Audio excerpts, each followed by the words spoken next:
Good morning, good afternoon, good evening, dear participants. It's a great pleasure to welcome you in the session entitled Water Governance in Megacities in the Face of the Multiplicity of Actors and the Challenges of Climate Change of the Second International Conference on Water, Megacities and Global Change. The session chair is Mr. Michel Lafoc, who is a project director at the Suisse Consulting and the administrator of the French Water Academy. Mr. Lafoc, the floor is yours. Thank you, Cici. Okay. So it's a pleasure to share with you this very interesting roundtable on water governance and megacities. And so, yes, you could go up to the first slide. Thank you. So I will introduce with a short introductory slides, and we will have a very interesting set of key panelists, in fact, in a different part of the world. And we will have a view from several continents. And we will then go up to a question and discussion and synthesis. I would like first to introduce my panelists, in fact. The first one will be Jean-Pierre Tabouchi, who is a technical advisor at the Territorial Strategy Department of the SIAAP. He will provide you some detail on this SIAAP and his activities there. He's involved in water management, evolution in the Greater Paris, energy and sludge management, alternative sanitation, climate change, and smart system. And so he has a global view of all the topics involved today in the subject. Then we will have a presentation from Ali Chavoshian from Tehran. He's director at the Regional Center for Ban and Water Management under the auspice of UNESCO and chair of the International Drought Initiative Secretariat. Then we will have a movie from New York City with two speakers, Angela Licata and Alan Cohn. Angela Licata is the Deputy Commissioner for Sustainability of the New York City Department of Environmental Protection, where she oversees the Bureau of Environmental Planning and Analysis, the Bureau of Environmental Compliance, and the Office of Hazardous Materials and Superfund Planning and Assessment. DEP is New York City's public water supply and wastewater utility, and is also the environmental enforcement agency for the city. Ms. Licata serves as the president of the Association of Metropolitan Water Agencies and is on the board of directors of the National Association of Clean Water Agencies. And Alan Cohn, who is also presenting in the same topics in New York City, is managing director of integrated water management at DEP, where he and his team develop programs, partnerships, and financial incentives to conserve and recycling water, drinking water, protect communities and infrastructure from flooding, and reduce pollution in waterways. He represents DEP as staff vice chair of the Water Utility Climate Alliance, a group of 12 large utilities which provide leadership and collaboration on climate change issues affecting the country's agencies. Then we will have from Lagos, Akomeno Oteri, who is consultant at Hydratech Geo Consulting Services, and formerly MD Akute Geo Resources in Lagos. Then we will have Julie Perkins from UN Habitat. She's the officer in charge of the Global Water Operators Partnerships, Secretariat of UN Habitat, a global network which helps water and sanitation operators help each other to reach the sustainable development goals using non-for-profit peer support partnerships called WOOPs. And after the question and answers, we will have a synthesis from Régis Tepo, who is a senior expert in disaster risk reduction and river basin management. Next slide, please. So we have a great issue linked with water governance and climate change. Climate change can induce a drier and hotter summers, less water recharge, less conventional available resources, more water needs, more intense rainfall, and flooding issues and sea level rise. Next slide, please. And so the question regarding climate change and water governance are a lot, in fact. We have a great number of questions to look at, and an extraction of key questions are indicated here. Is the water governance adapted to variable climate conditions? What about water crisis management? What about water resource management and the problem of competitive use? What about cross-management of various urban services? Because we have here a transboundary topic, in fact, and we need to have this common decision makers' participation, in fact. What about regulation? What about the fact that we need to have both centric and local water management? And what about social issues that are key issues, more especially where we have a low-income part of the cities? To discuss all of these topics, we will directly now go up to the first participants. Jean-Pierre Tabuchy, the floor is yours. And for the participants who want to ask a question, you have a Q&A session at the back of your screen. You can ask a question and they will be shared with us and we will be able to discuss that and answer to your questions. Thank you very much. Jean-Pierre, the chair is yours.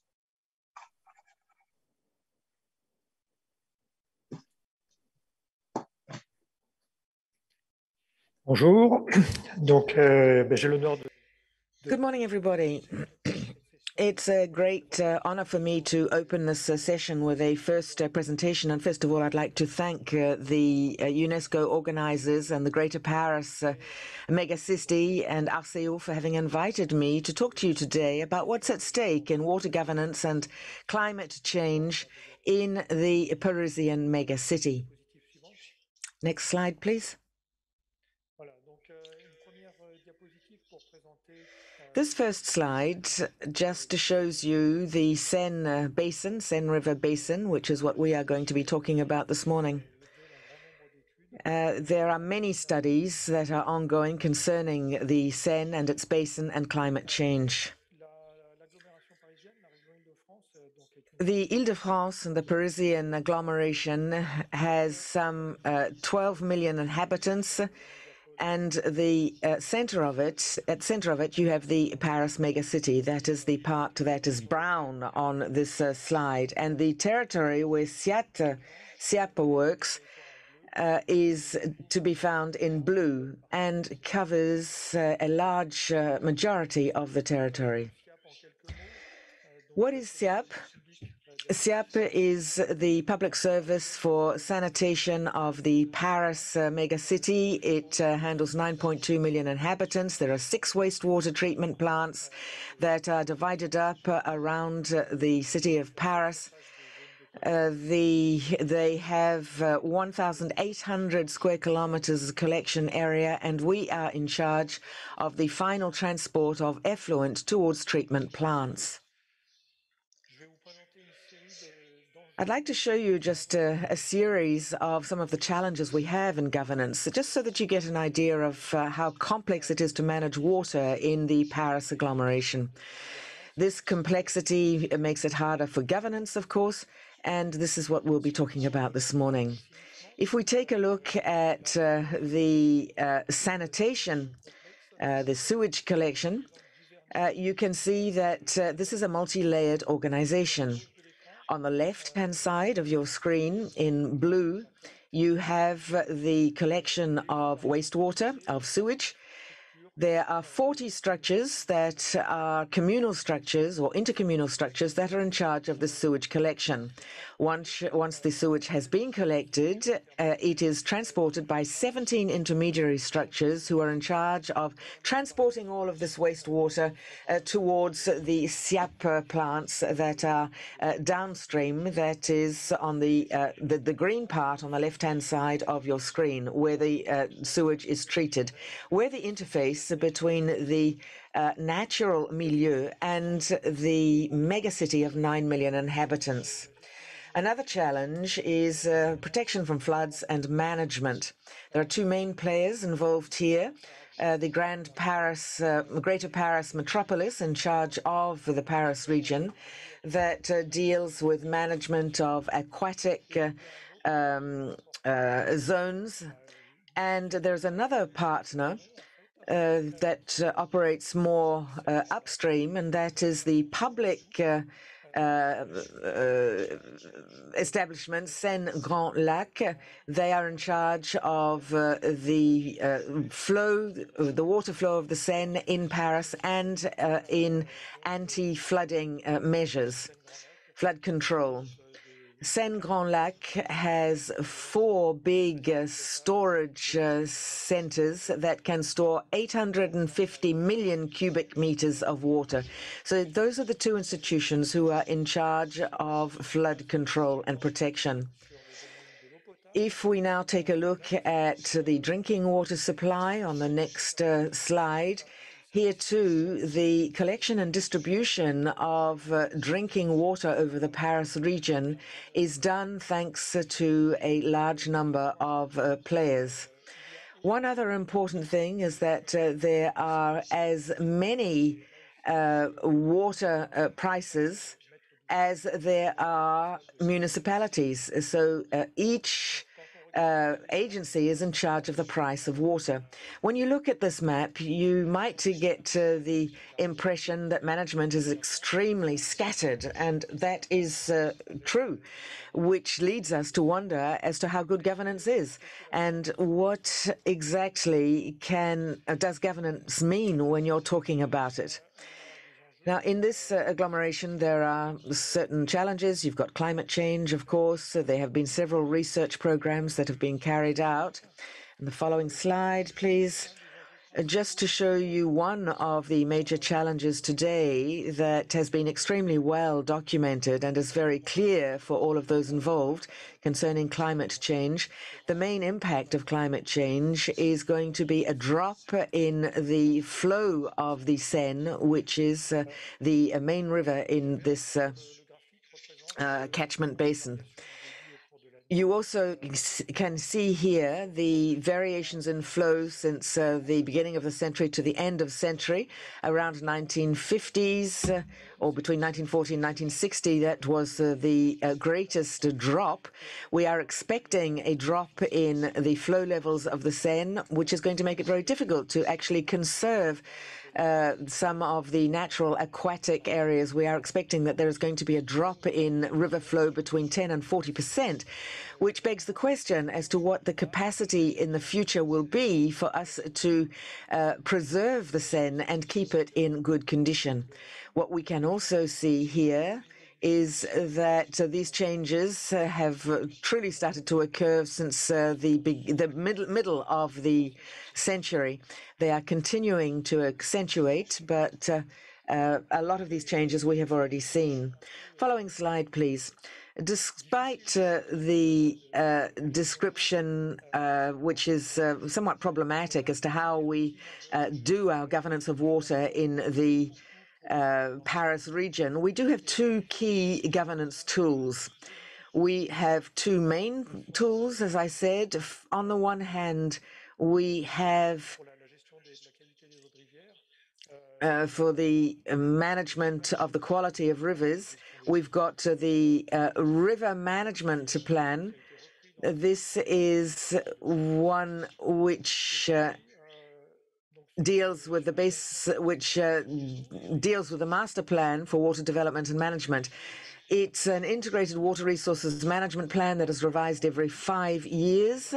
There is also the opinion or consultation of the public at large is taken into account. So it's an extremely important and extremely key tool.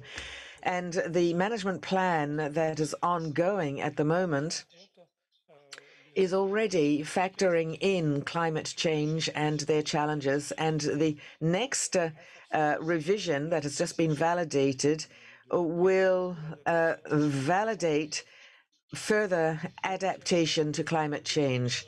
The second governance tool that we have is the flood risk management plan, which is based on the master plan for water development and management. But here we have a plan for managing flood risks, and it is also revised every 5 years as the previous plan that I talked about, which means that the management of water production, quantity, use, and so forth is perfectly coordinated with the flood risk control. This flood risk management plan is carried out by state authorities, whereas the other plan, the river management plan, is done thanks to a basin river committee subject to, so the flood risk management plan also has to coordinate with the Basin River Committee and with the greater public. So these are the two tools that we have. These are the ones that help us in our planning. Following slide, please. There are also other planning tools on a regional level that we can use. We have a regional air climate territorial plan that lays down the measures to be taken to attenuate, to alleviate climate change. We have urban planning at different local levels. We also have a regional waste prevention and management plan, which means that all of these tools are ones that have to be approved, validated by governmental authorities, by professionals. And thanks to all of these tools, we have a very good toolbox for planning that can counter climate change. And SIAAP in all of this, as far as it is concerned, has a sanitation master plan that is drawn up with the cooperation of all of the sanitation stakeholders in the Greater Paris region.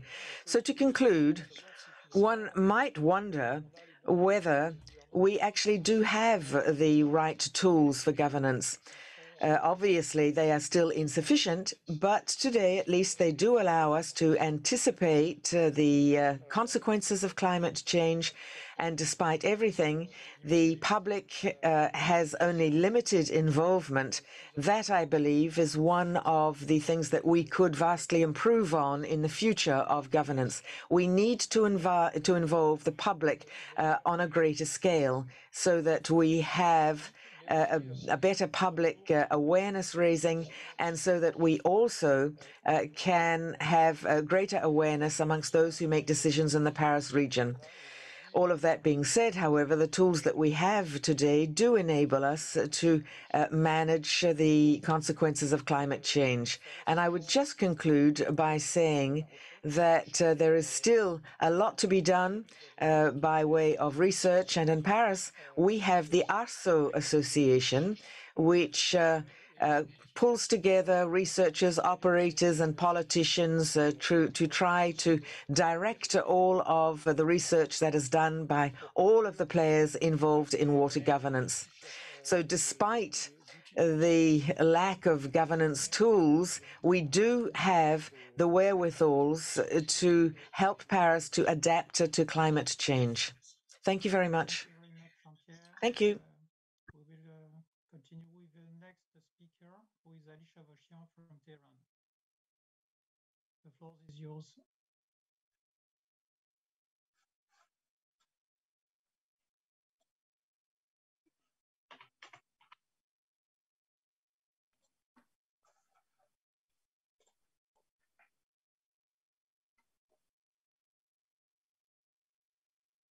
Ali, I don't hear you. Sure. Okay, thank you very much for your time. This is Ali Chavoshian, and please let me discuss with you a little bit about water stress and competition on limited resources. This time it is water, and we would like to talk about limited water resources.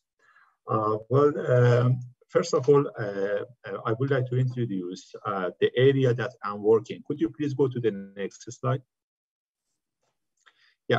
Okay, my affiliation is Regional Center on Urban Water Management based in Tehran, and this is a center under the auspices of UNESCO. We have several actually member states who are member of my center at minister level. We have annual governing board with water-related ministers in these actually countries, which is started from Egypt in North Africa, all the way to Bangladesh and Sri Lanka in South Asia. By showing this slide, I would like to mention availability of the several mega cities in this region, as well as large cities well, Cairo, Istanbul, Tehran, Karachi, Dhaka, as well as quite a few megacities in India and large cities in other countries are somehow kind of cities and areas that they are dealing with limited resources of water in part of a geographical area that I'm working.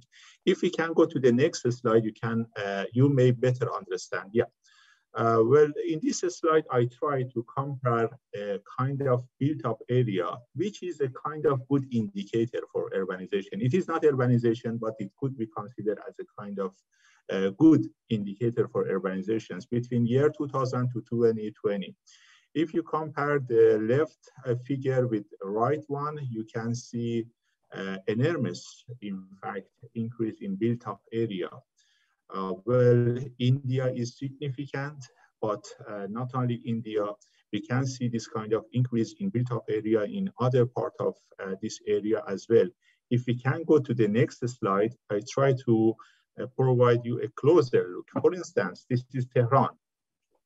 If you look at Tehran in year 2000 and compare it with the year 2020, you can see how built-up area has been expanded in Tehran. And in fact, several satellite cities also has been organized and developed around Tehran. As you could see, one of them, for instance, in the southwest of Tehran. So this kind of phenomena, urbanizations, population growth, and at the same time, we have to consider climate change impact, which in most of the cases in this area resulted to reduce in amount of the precipitation and available water.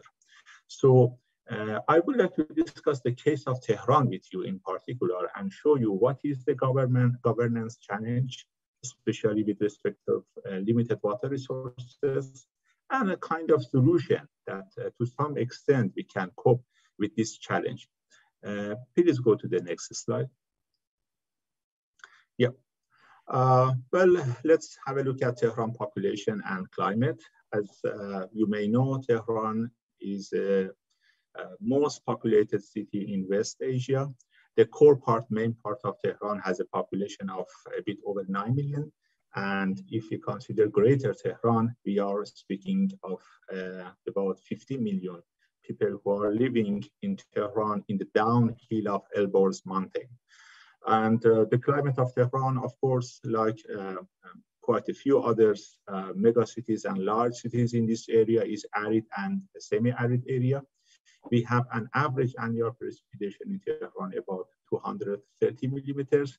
Actually, in the past, we used to say Tehran is receiving 250 millimeters average annual precipitation, but our recent study forced us to somehow correct this figure and come with the value of 230 millimeters as an average annual precipitation of Tehran. It is less than 1/3 of world average. So quite actually scarcity of water resources, you can feed it, you can actually understand. And this is important in the northern part of Tehran, which basically in mountainous area, with not so many people are living there, we are receiving something like 700 millimeters average annual precipitation. But when we go to the center part of Tehran and then go to the southern part of Tehran, which vast majority of the people are living there, we are talking about 200 only average annual rainfall of 200 millimeters in this area.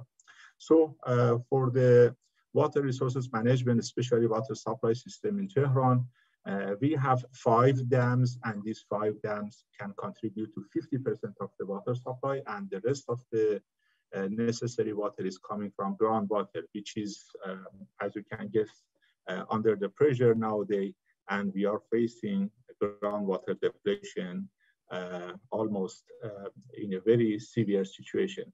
Next slide, please. In this slide, I would like to share with you some basic information of Tehran water and wastewater treatment.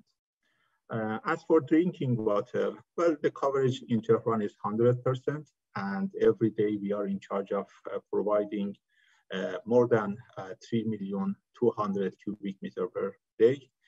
And the water consumption is rather high for an arid and semi-arid cities. City, it is 270 liter per capita per day. We have to work on that. We have to reduce. I know this value, this number is rather high for a kind of city with limited water resources. But anyway, this is the fact and what we are working today. One of the reasons behind this high amount of water consumption among Tehran citizens is low rate of the water tariff. And it is almost, I can tell you, received to the citizens of Tehran with 80% subsidy from Iranian government. So they pay only for 20% of the water price, and the rest is provided as a subsidy by Iranian government. As for the wastewater treatment capacity, well, the wastewater coverage is only 65%. As a matter of fact, unfortunately, 1/3 of the wastewater in Tehran is not treated, and the plan is ongoing. Next slide, please. Okay. Tehran, as a mega city, has a kind of condition that several players are in charge of, in fact, water supply management in Tehran. First of all, Ministry of Energy. Ministry of Energy in Iran is in charge of water management. In fact, its name was Ministry of Water and Power. Later, they changed to the Ministry of Energy. So Ministry of Energy is a major player. They are controlling not only those dams, but also they are in charge of groundwater, and they are actually managing water utilities in Iran. So this is a kind of a bit different from maybe some other megacities. In many megacities, we can see that municipality is in charge of water utilities.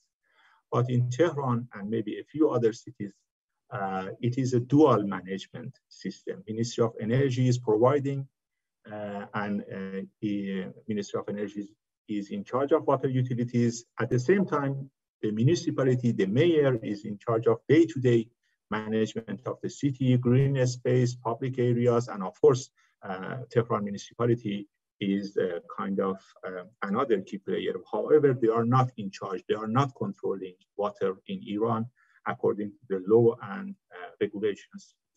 And the third key player in water sectors of Tehran, we could call Ministry of Interior, which is in charge of coordination among different agencies and different actually governmental and semi-governmental agencies. We can of course mention, for instance, Ministry of Industry or Department of Environment, but I wanted just to show you those main players. I think by this slide, you can understand the challenge and problem of the water governance in Tehran. From one side, when Ministry of Energy is in charge of water supply, basically they are highly dependent on subsidy from government of Iran, central government of Iran. And then we have Tehran municipality. They are in the demand side, in fact, and they need water for green spaces, for public area, for day-to-day management of the city. And Ministry of Interior, who should somehow coordinate among them. One of the solutions that we came up is a kind of try to find out a coordination mechanism, at least between player number 1 and 2. Please go to the next slide. 2 minutes, Ali. Sure. Well, by this slide, I just wanted to mention that the water is limited, especially when we talk about drought situation. For instance, in the last 2 years, we had, let's say, moderate drought situation in Tehran. Please go to the next slide. All right. This is actually my last slide. And by this, I would like to show one of the solutions that somehow works in Tehran. We came up with an agreement between Tehran City and Ministry of Energy. So we have Tehran Municipality, we have Tehran City Council and Ministry of Energy. They had an agreement in order to have a better water management for city of Tehran. As you could see, the agreement objectives are improve the administrative structure of the water and wastewater, optimal use of available facilities, improve the quality of service and asset management. As a result of this agreement, at least in the city of Tehran, we could see a kind of reduction in average repair period. From 2.6 hours before of this agreement, now we have reduced it to 2 hours for the kind of average repair time of the network and water utility if there is any problem, any leakage or any incident happened. Moreover, we could manage to increase number of service centers.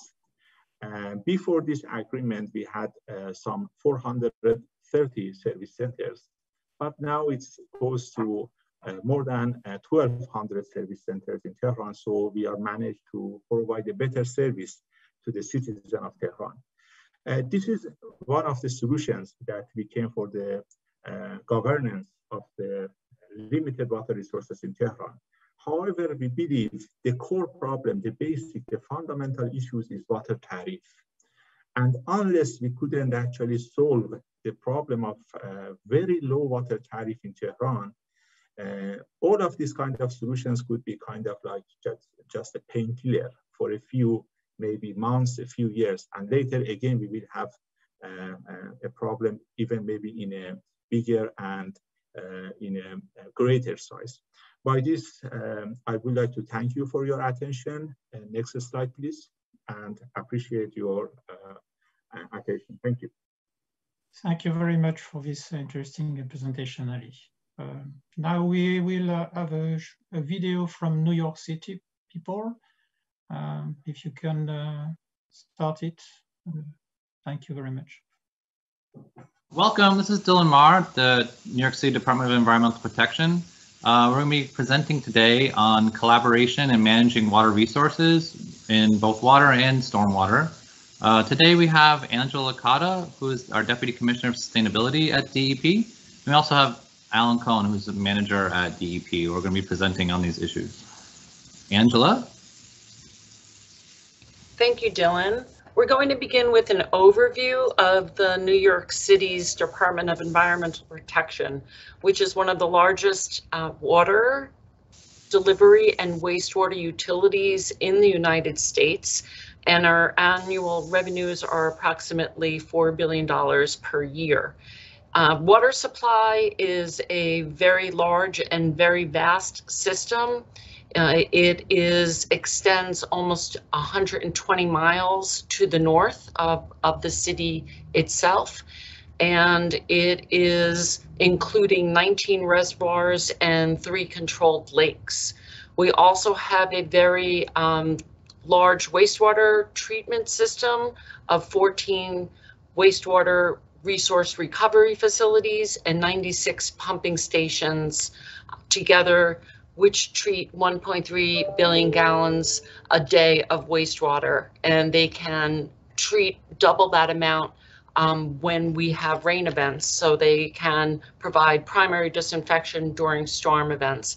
We are also the New York City agency responsible for air, noise, and hazardous waste compliance with several codes. Next slide, please.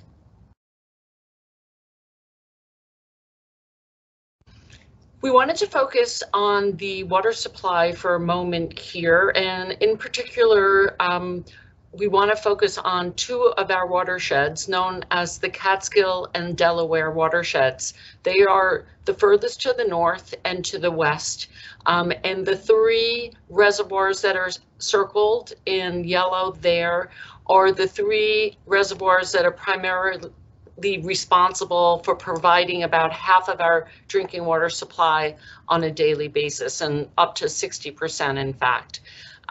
DEP supplies 8.8 million New York City residents with water, and the regional locations and towns that these reservoirs and aqueducts pass through are also entitled to take water from our supply. We also are the headwaters for the Delaware River, which is an extremely important water source for our stakeholders to the south. And I believe we have a next slide will show a better picture of those communities. So as you can see, the Delaware River runs from New York through Pennsylvania, New Jersey, and Delaware. So it's a very vital resource for all of these local states to the United States. And there was an important 1931 US Supreme Court decree which set up a shared management program for the Delaware River system. That decree was updated once in 1954 and is a very, very important governing document. It is an unknown idea to open that compact again through the court systems, because none of the stakeholders really know whether they would be winners or losers in some of these arguments and some of these challenges, which the courts would have to decide if we went that route. So instead of that, we do more informal agreements among the parties. And 2008 and 2017 were examples of those less than US Supreme Court agreements that were done on a cooperative basis. And what we focus on is flood mitigation, thermal water regulating regimes, which would allow us to protect downstream fisheries and wildlife. We look at the flow fluctuations and try to manage for other localities points on their system where they may have saltwater intrusion. So we try to regulate for their benefit. And we've had multiple studies that have been co-funded by all of the parties to study these issues and to develop these compacts. Next slide, please. Okay, let me turn this over to Alan Cohn.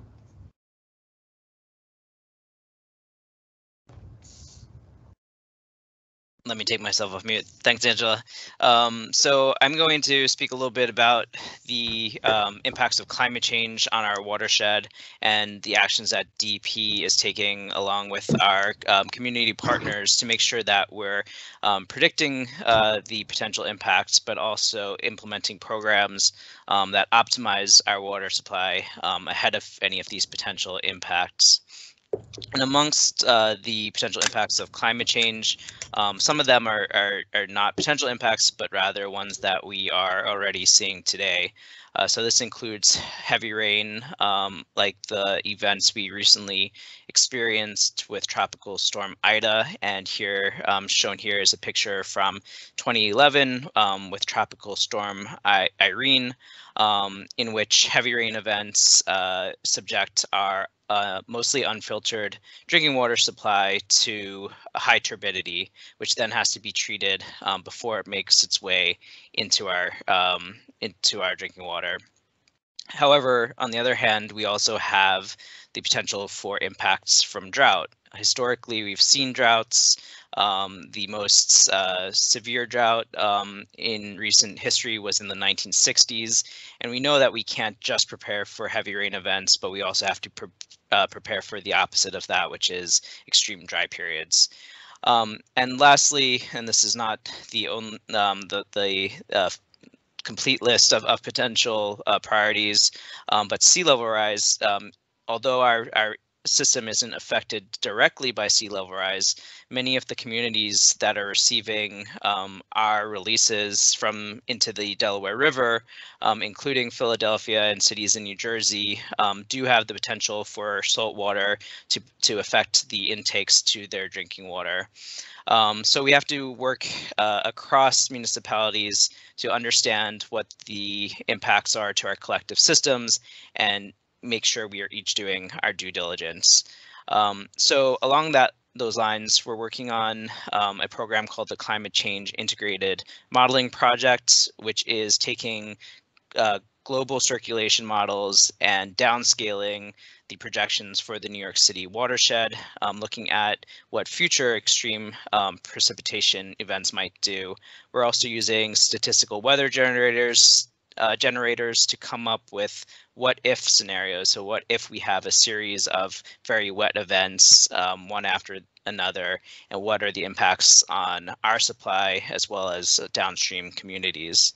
So we're continuing to evaluate impacts on turbidity, nutrients, and other water quality parameters, as well as coordinating with our partners in the Delaware River Basin, as Angela was mentioning, trying to establish climate change scenarios for that we can jointly consider the impacts and adaptation.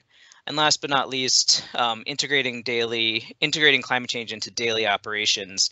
So we have a very sophisticated model called the Operations Support Tool, which incorporates information about weather forecasts and stream flow and the impacts on our drinking water supply, and then runs an optimization program to allow us to pull the best quality water from our drinking water supply. So using that operational tool to understand how we can manage different scenarios under climate change. Next slide, please, Dylan.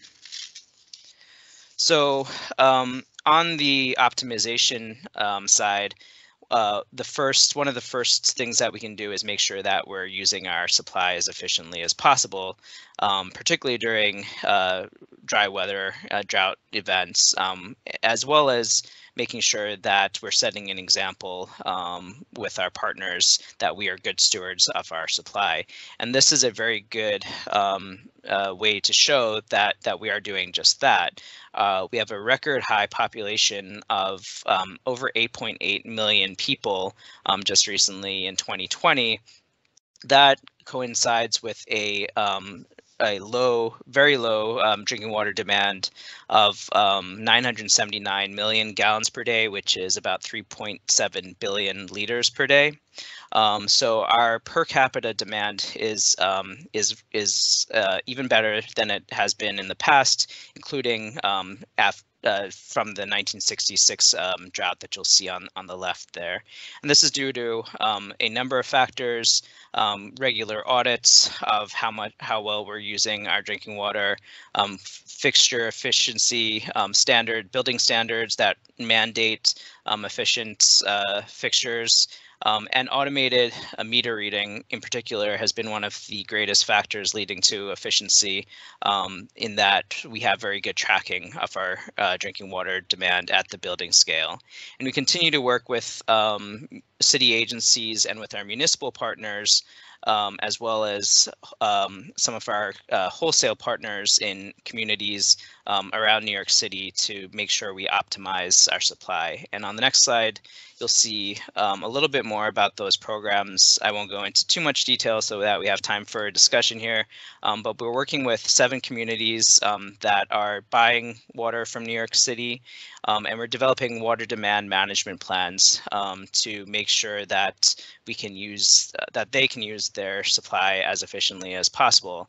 And we have just one example of one of these cities that we're working with on the next slide.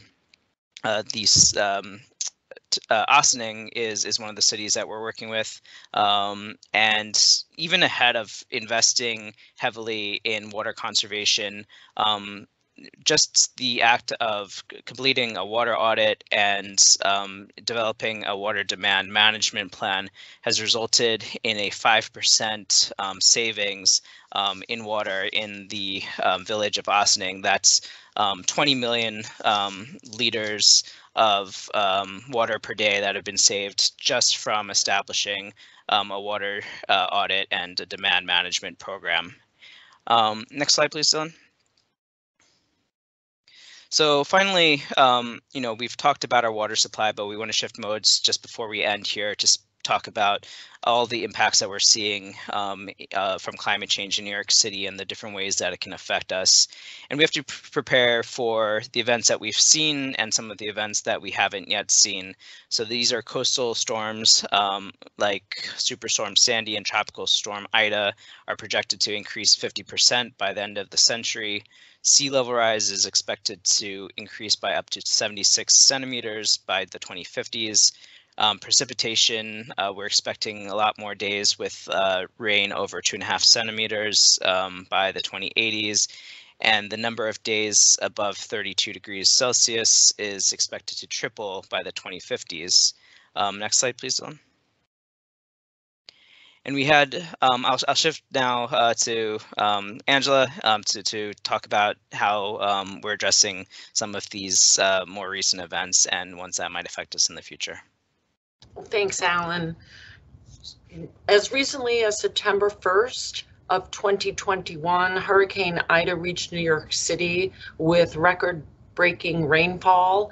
We basically shattered the record for the most amount of rainfall in a single hour, and that created a situation where our drainage system was overwhelmed, where our subways flooded, and most tragically, the lives of 13 members of New York City were lost on that day. Next slide, please.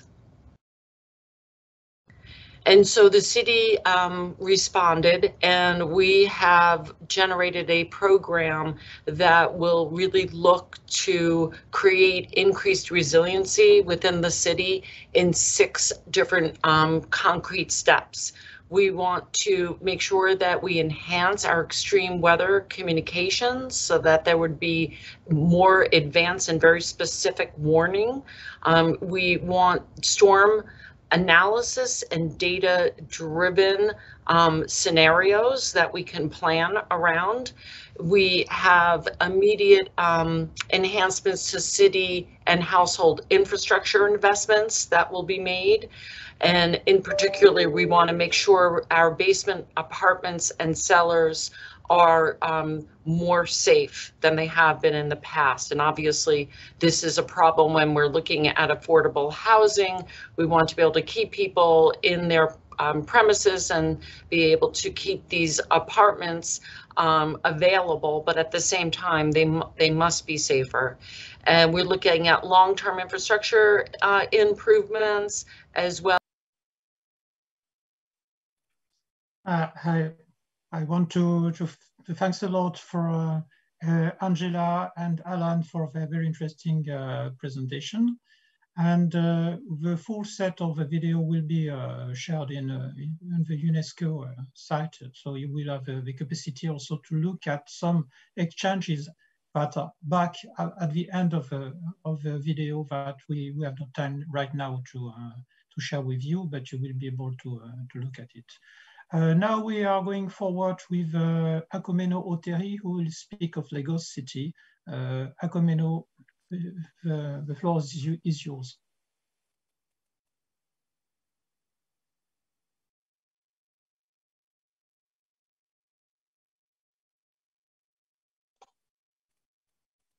We don't hear you, Akomeno.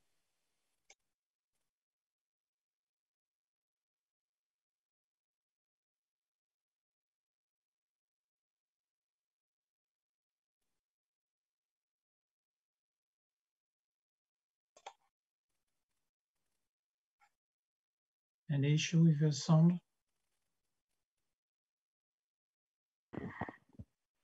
Mr. Akomeno Oteri, good morning.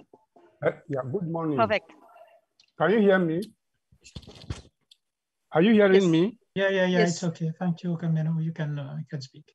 Good morning, and thank you for having us in Lagos here to make a presentation on the water governance in Lagos megacity. The order of presentation will start with an abstract, which is like, an abstract of what I'm talking about, followed by introduction, where we'll discuss the location of Lagos, the geology, the geography, geomorphology, and water resources. Then this will be followed with the water governance structure in Lagos megacity. Then the water governance structure in Nigeria as a whole, because Lagos is megacity is just a state in Nigeria. Then the suitability of the present governance structure will be the next item, followed by the climate change and how it affects Lagos, and then conclusion. Next slide, please. This is a summary of my presentation, discussing what we're discussing here. Next slide. Okay. This is a map of Lagos megacity. Lagos is on the southwest corner of Nigeria. On the west side is the Benin Republic.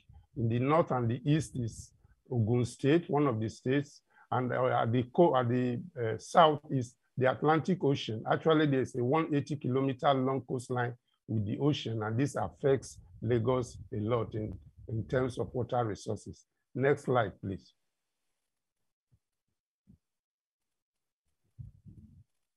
Now, this map shows us the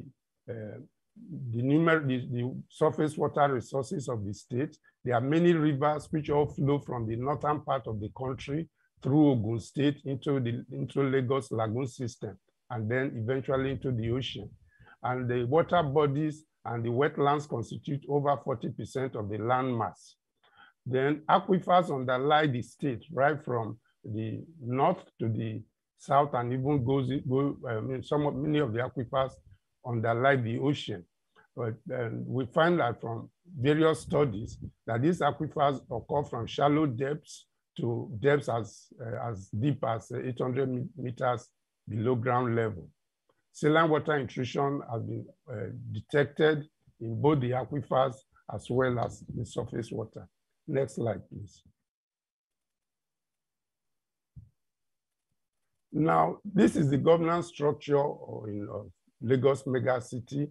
You have the Lagos State Ministry of the Environment and Water Resources that is in charge of anything dealing with environment and water resources, both policy, water supply, and the various agencies that are involved. And it also liaises with federal government agencies as well as the various aid agencies. Then below that is the Office of Drainage Services and Water Resources.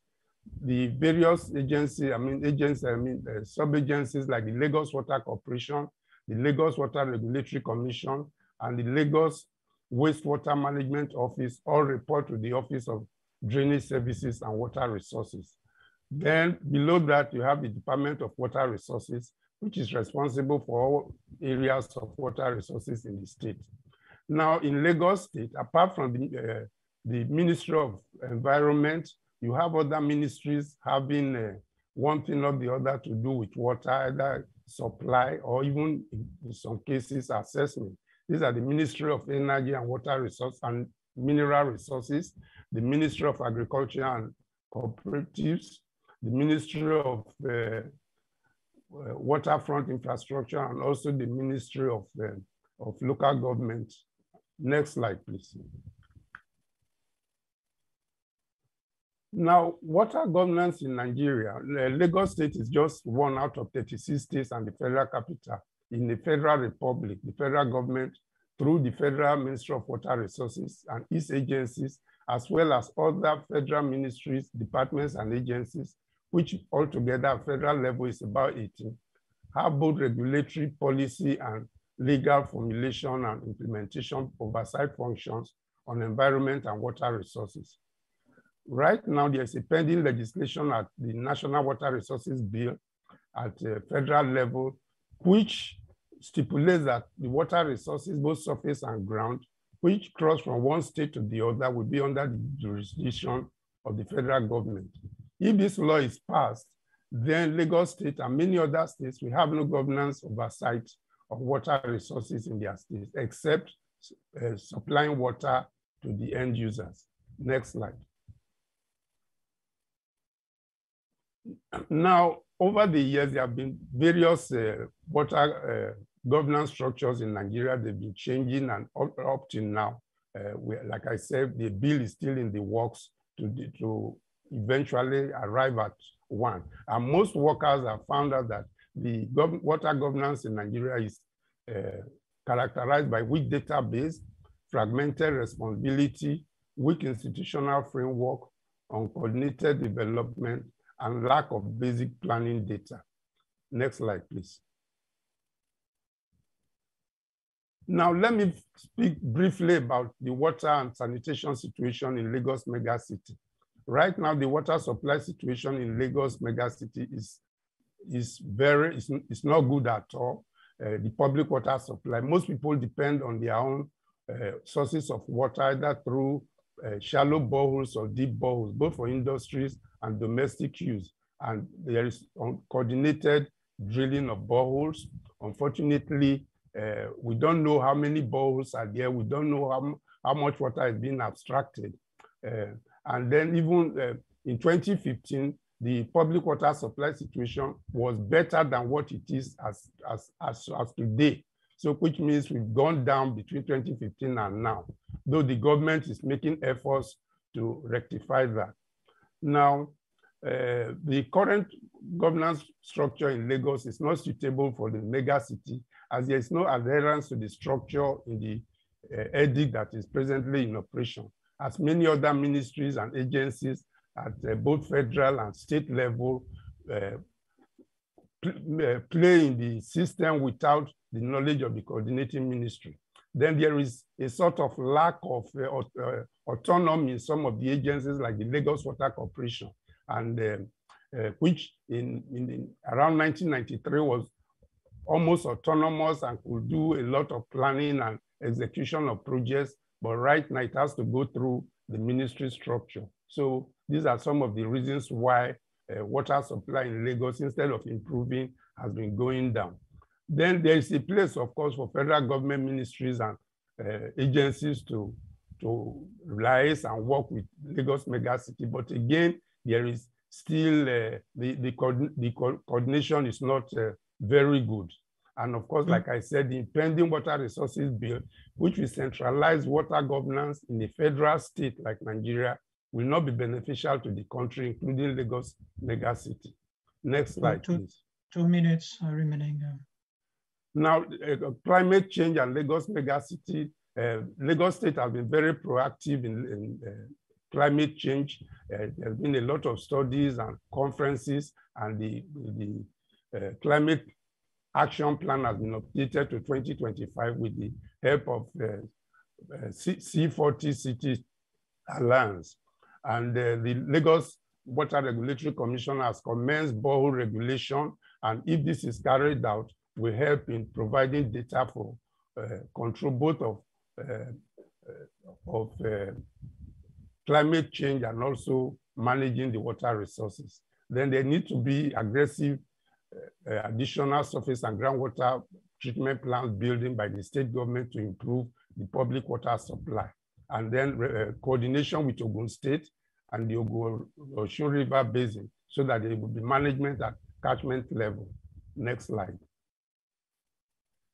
Now the conclusion, like I said, the Lagos water governance in Lagos and Nigeria is in a state of flux. There needs to be a lot of coordination and improvement. The water supply situation presently is very poor. There is a need to develop better public water supply and sanitation in Lagos especially. And there is a need for more studies, more data collection and studies. And it's our opinion that primary regulation should be at state level with cooperation between states as well as with the federal agencies. Next slide. Thank you very much for your attention. It's been a pleasure presenting this. Thank you. Thank you, Acomeno, for this key interesting presentation. Now, Julie Perkins will speak. The floor is yours, Julie. Thank you very much. Hello, you hear me? Yeah, we can hear you. Good, thank you. Good afternoon. Well, thank you very much, Monsieur Laforge, for the floor and to have invited me to the organizers to this really interesting roundtable. I found the presentations super interesting so far, and I'm happy to be able to contribute a little bit from UN Habitat's perspective. I have no slides, which will help me keep my time. I think the challenges that we're talking about here have been very well established already. It's more and more commonplace for us to be seeing cities that are facing water shortages and then, sometimes in the same location only a few months later, devastating floods.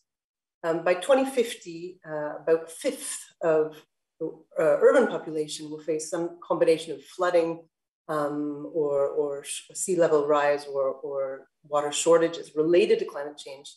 And this is not even to mention the water-related challenges that are already ongoing by other development issues related to urban development, habitat destruction, biodiversity loss. While water quality is, of course, improving in some megacities still, wastewater is not collected or treated in any significant way. Less than 10% in many major cities are even connected to sewerage networks. And of course, climate change is also aggravating quality issues as quantity is impacted, as we've seen, for example, in Paris earlier. So it's really critical also to recall, not just looking at the adaptation side, also as well as mitigation, that moving and treating water is extremely energy intensive and contributes heavily. It was recently estimated prior to the most recent COP, up to 10% of global greenhouse gases. So this is also still a particularly relevant and under-discussed aspect of water management. As we know, as we've heard here today, excuse me, there's no shortage really of technical solutions. I don't think this is what we're talking about. Where we tend to get stuck, of course, is in the governance and management of these issues. The governance of urban water, especially with the face of climate change and rapid urbanization, is understandably challenging and I think well recognized. But just to sort of highlight a few of its features, of course, the scale at which the challenge is being addressed is a common point of debate and discussion, and doesn't help with a smooth governance of water. Often there's a significant mismatch between the administrative jurisdictions, of course, at which water that are managing, and the basins, the sort of natural management unit of water. There's obviously a lot of complexity as well on the water topic, with many relevant stakeholder groups, but also sectors that are touching on water governance, especially in the urban arena when you bring in climate change to the equation. And of course, within this, there's a lot of fragmentation in the roles and responsibilities. And the presentations I felt that were given earlier today were very, were only served to highlight this great amount of fragmentation, although there's coordination that is being effective. So we know there is no one model for urban water governance for megacities. And the OECD water governance principles that were adopted at the World Water Forum in 2016 provided a really robust kind of basis for globally applicable principles. But that appreciate, of course, this fact that there is no one size that fits all. Water governance framework is good if it's effective and efficient and inclusive, builds trust and engagement, regardless of the precise form that it takes. In addition to these sort of guiding principles that I think we're all familiar with, there's a number of evolving sustainable urban water management sort of frameworks that are helping provide some insights into how we can govern our water at city level. These frameworks such as integrated urban water management, water-wise cities, the IWA kind of motor framework, and guidance coming from ARCEAU. These are all helping go further, I think, in not just looking at good urban water governance, but in making these kind of hard and urgent transitions to more climate robust urban water management. These frameworks, of course, vary a lot, but they tend to support viewing urban water within a whole watershed or basin approach.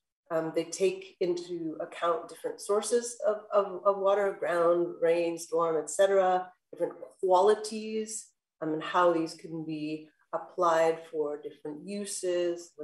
For example, looking at the case from Tehran this morning, using wastewater for urban parks.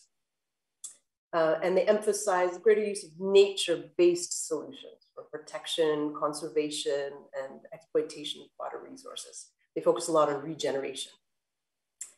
From among these sort of various principles and frameworks, I'd just like to emphasize three that from the perspective of UN Habitat, we feel are particularly important and sometimes overlooked. First, coordination is something we all talk about, but I would like to emphasize in particular coordination with urban planners. As we've seen, most cities have a kind of eclectic hodgepodge of institutions and stakeholders that are dealing with water. On the one hand, there are significant overlaps, redundancies, and then in other areas, there are significant gaps, particularly when it comes to finance. And this lack of coordination holds back innovation towards low carbon, climate adapted water management that is so urgently needed. But cities that are managing to overcome these fragmented governance systems, which I think we saw very much today in the presentations, are not necessarily more centralized, and they don't necessarily have their roles and responsibilities so perfectly spelled out yet, but they're better at coordinating. They at least have strong coordination platforms that are helping ensure that that dialogue happens. As they move progressively to more sort of robust, accountability frameworks. So one area where coordination is really, I think, urgently needed, I like to son is when it comes with urban planners whose work has an enormous impact on the water cycle and services in cities. The size, density, and other factors that urban planners deal with, such as like city permeability, the amount of green space. These are largely these are very important for water management and governance, and have nothing to do with, are usually not managed at all by traditional water managers. 2 minutes, and so, Julie. Pardon? How many? No, I will say two remaining minutes for speaking. Thank you. Yeah, thanks. And so we're seeing quite a number of good examples of this kind of collaboration in cities in Australia, for example, San Francisco, and we saw some cases today. A second point I'd like to emphasize is informality, because informality is so prevalent in megacities and yet so overlooked. And it's the informal sector that is the most vulnerable faced with climate change. There are nearly 1 billion urban dwellers living in slums today. This is living in poor housing, insecure tenure, compromised environment, with little infrastructure and coping capacity. And these informal residents are often dependent upon or also delivering, performing informal work as well, which is often water and sanitation work, basic services provided by them. This is a huge piece that is very, very often overlooked in water sanitation governance in cities. So just calling for that, the IPCC special report has really called for informal institutions to be more recognized and taken into account in governance frameworks when it comes to water and adaptation. And finally, to be quick, I would like to just briefly emphasize the importance of capacity development. I mean, this is a no-brainer and an easy thing to say, but there really is a need for new capacities to deal with the challenges of water management in the era of climate change. Okay, this of course involves, grappling with the traditional stuff and using all the traditional engineering kinds of skills, also with the new complex information around climate change and how to manage that in the future. But it also involves gaining a lot of soft skills that are typically not the forte of water engineers. You know, things related to participation, partnership, and planning with agility. And in this respect, I find this kind of international forum to be very, very helpful. I think there's a lot that can be learned in this kind of forum and within international networks that can be helpful for us. Thanks very much for the opportunity. Over. Thank you very much, Julie, for your presentation. We are going forward with a question and answer. And the first one is for you, Mr. Shavashian. Is there any sensitization of the Iranian population regarding water consumption like it happened in Cape Town before in order to reduce water waste? I could also add to this question the issue of potential use of unconventional water, in fact, because I've seen in your presentation that you have a great issue with wastewater. A part of the wastewater is not collected, the part that is collected is not treated. So what about these possibilities and what about that issue? Because you are in a dry region, in fact. Right, thank you. That's a very good question, and you pointed out well. Yes, non-conventional water is very important, and I believe the same as you said, wastewater treatment and using wastewater, for instance, for groundwater recharge, and then later use it maybe as a water resources would be one of the options. If we talk about Tehran, a mega city, maybe this wastewater treatment is one of the kind of option that right now the Tehran municipality are in discussion with Ministry of Energy. So they wanted to, in fact, buy the right to treat 200 million cubic meter of wastewater from Ministry of Energy and treat it and use it for green spaces and public spaces. As you know, non-conventional water has several aspects, not only wastewater treatment, but also we may talk about desalination and using seawater. Tehran is far from actually sea. Iran is surrounded with two sea, as you know, in the south, Persian Gulf and Sea of Oman, and in the north, Caspian Sea. However, Tehran is in between. So our only option for non-conventional water use is wastewater treatment, and some plan is ongoing, and I appreciate your question and your comment. Thank you. Thank you very much. The next question is for Akomeno Otere, in fact. I'd like to, Akomeno, if you can switch on your micro.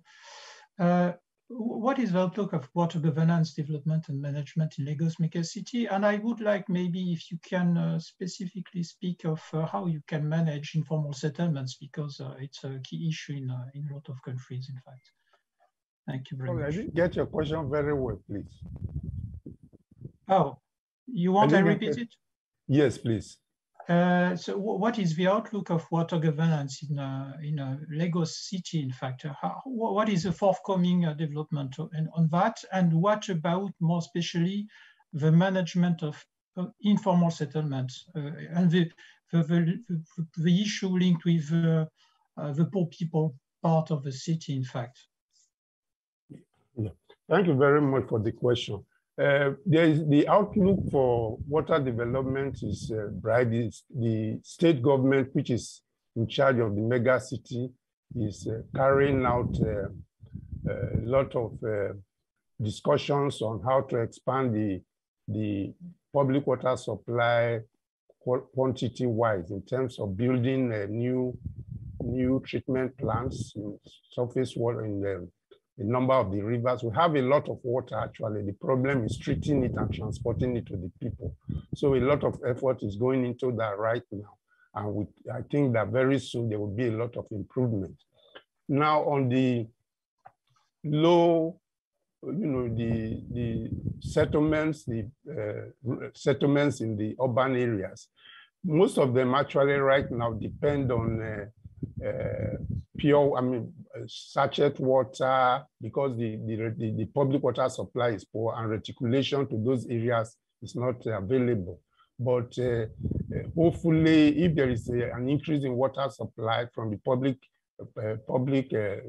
utility, that is the Lagos Water Corporation.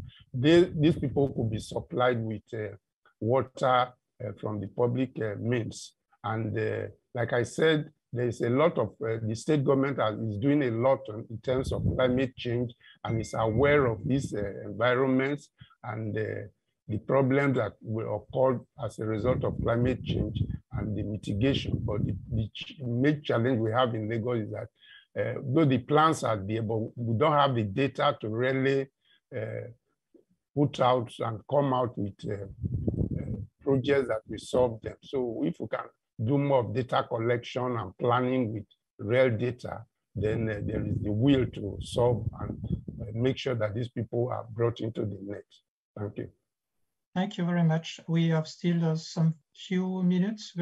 So I have two questions, one for Jean-Pierre and one for Julie, if you can answer very briefly to be able to hold the session agenda, in fact.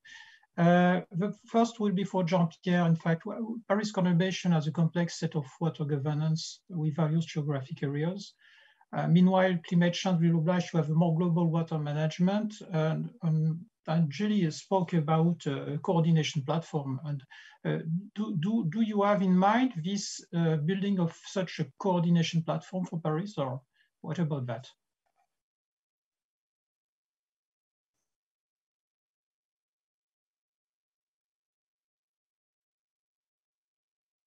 Merci pour la question. Thank you very much for this question. I don't actually have an answer to that question today. Today, we do have the main tool of the water management plan, which is essential for the future, of course, for dealing with as many of these climate change issues, pollution management, political policies for water management. But today there are no clear plans to actually set up a specific platform for all of that. I'm very sorry to say that, but it was a very good question. Thank you for having asked it. The public awareness is being raised, and the water users' awareness, particularly concerning the price of water, are things that must be taken more and more into account today. This question is for you. How global network and NGO can help for assessing and for managing water governance in the future trend of climate change? Est-ce que tu peux dire la question en français, s'il te plaît, non? No, it was for Julie Perkins, in fact. Sorry. So, sorry, you want to I repeat it, Julie? No problem. Monsieur Tabucci can contribute as well as the reply. No, I think one of the things with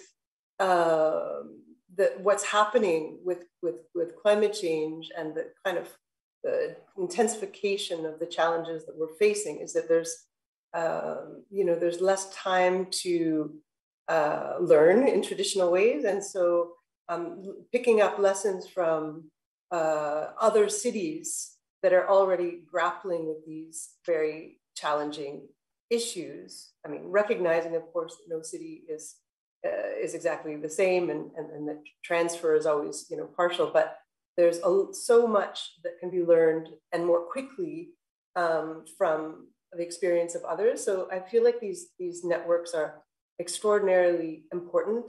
And of course, the one that I'm working on is the Water Operators Partnerships Alliance, the GWAPA network, which is really focused on these not-for-profit peer partnerships between water utilities in particular in different cities. And they also involve, often they're more multi-stakeholder at the city level. But these have been really powerful tools for helping local water actors, boost their capacity and performance in order to address some of these big changes and challenges that they're facing. Thanks. Thank you very much for your answer, and thank you for Regis Tepo will now going to provide his own view of the synthesis of this very fruitful session. Régis, the floor is you. Thank you, Michel. So I have only 5 minutes. So in reality, I should need 2 days just to try to develop some exchanges about what has been said. So first, thank you very much, Michel, for the perfect organization of this panel, and especially for the way you did organize the different presentations, and especially with the end with Judy, because in fact, Judy began to make the summary, you know, and just maybe going to insist on some point.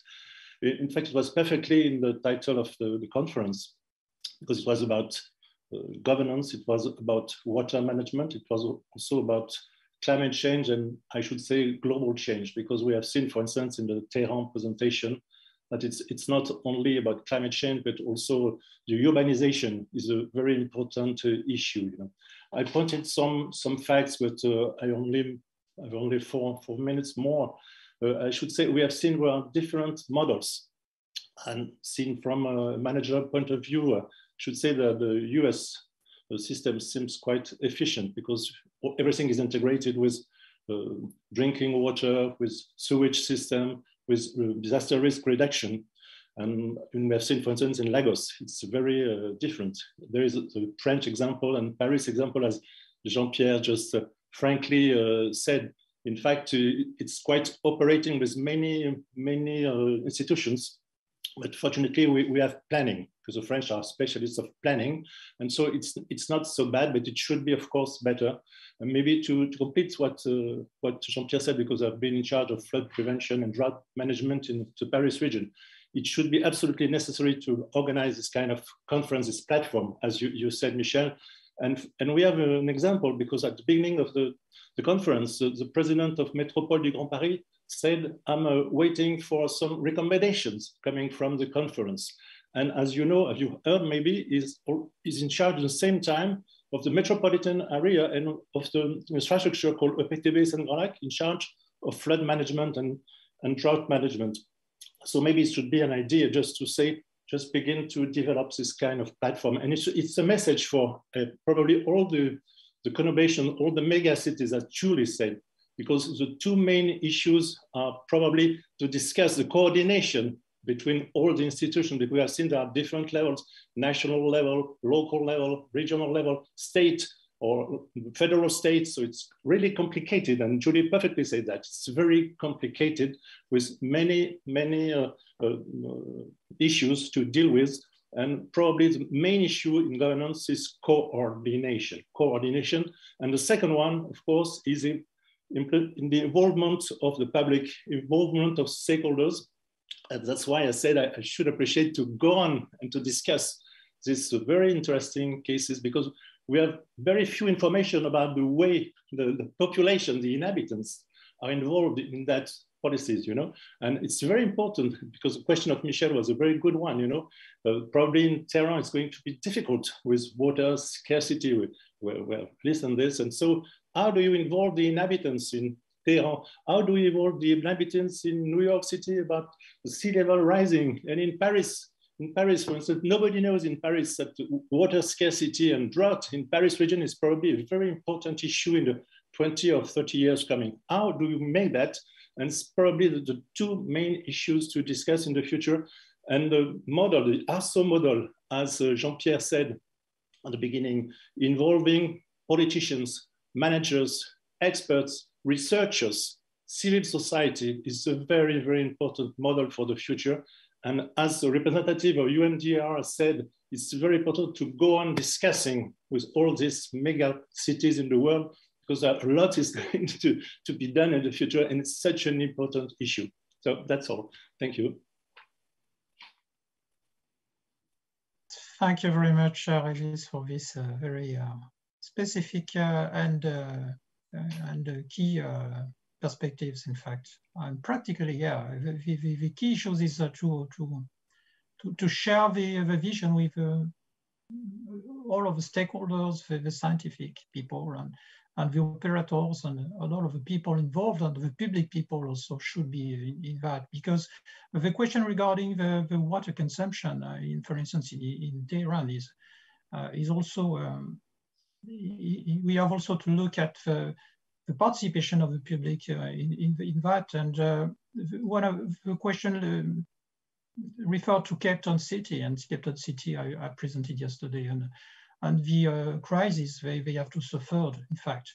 And so we were to look at how to globalize, to put all of the people around the table, and in such a way all of them can share a common view and forecast and also a solution to solve the issue before the crisis happened.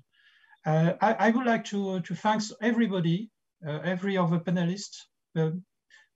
All of your presentation, all of your answers to the question were very, very interesting and very fruitful for everybody. I'm sure the participants will be very pleasure. It would be a pleasure for them to assist to this very interesting session. And I also want to thank all of the organizing community, more especially Bonne Nguyen, who helped a lot on that session. And so I would like also to thank all of the participants to these sessions. Thank you very much, and I get the floors to the organizing committee. Thank you, Cici. Thank you. Thank you very much, Mr. Laforgue, and all the speakers for the very interesting presentation. And also thanks to all the participants for your interest and attention. Stay online. 3 more parallel sessions will start at 11 to discuss about the second part of the new water culture metro care challenges and the second part of the innovative initiatives. Thank you very much.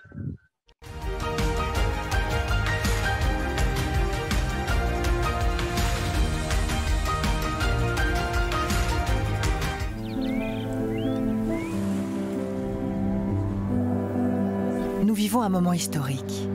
Jamais le devenir de l'humanité n'a été aussi intimement lié aux impératifs écologiques. Il y a urgence. Le climat se dérègle, les ressources naturelles se raréfient, la biodiversité s'effondre. Oui, la maison brûle. Désormais tout le monde le sait, tout le monde le dit. Maintenant il faut agir. Une partie des solutions concrètes et à fort impact existent déjà. Nous avons plus que jamais besoin des acteurs industriels pour en accélérer le déploiement. D'autres problèmes restent à résoudre.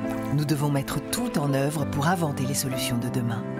Nous devons aller au-delà de la seule transition, car nous n'avons plus le temps d'adapter graduellement nos façons de faire. Pour réconcilier environnement et développement humain, nous devons faire des choix nets, difficiles, structurants. C'est pourquoi Veolia nourrit une ambition plus haute, plus forte, plus exigeante aussi, la transformation écologique. La transformation écologique, c'est l'adaptation radicale de nos modes de production et de consommation. C'est mettre l'écologie au cœur de tous les processus, de toutes les délibérations, de tous les arbitrages. C'est développer les solutions radicales et utiles pour relever les défis essentiels de l'humanité. Décarboner l'industrie pour lutter contre le réchauffement climatique, promouvoir l'économie circulaire pour lutter contre la raréfaction des ressources, dépolluer l'air, l'eau, les sols, sauvegarder la biodiversité et enfin inventer une agriculture plus économe en ressources. Rien de tout cela ne serait possible sans l'action coordonnée de toutes nos parties prenantes.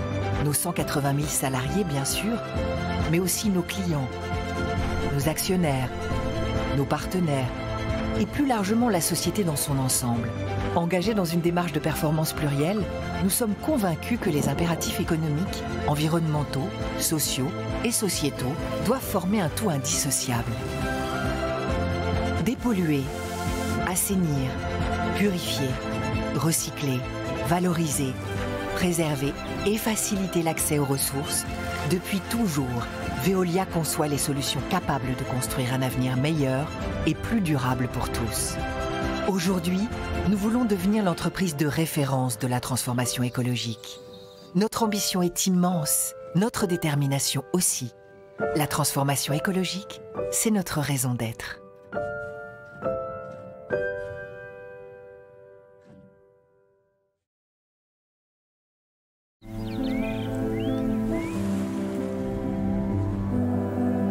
This is an historic moment.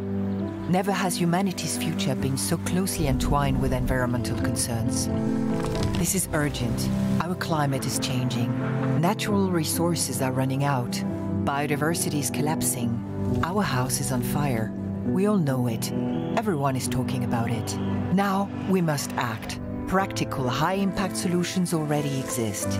Now more than ever, we need industrial players to accelerate their deployment. But other problems remain to be solved. We must do all we can to invent the solutions of tomorrow. We must go beyond transition. There is no time left for gradually changing our methods. To reconcile the environment and human development, we must make decisive, difficult and structuring choices. That is why Veolia aspires to a larger, higher, more challenging ambition: ecological transformation.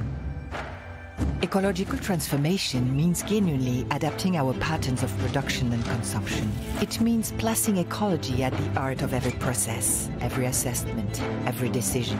It means developing radical, meaningful solutions to meet humanity's existential challenges.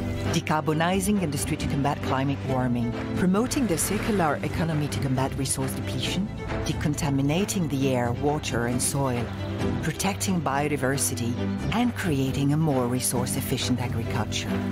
None of this would be possible without the coordinated action of all our stakeholders, our 180,000 employees, of course, but also our customers, our shareholders, our partners, and wider society as a whole.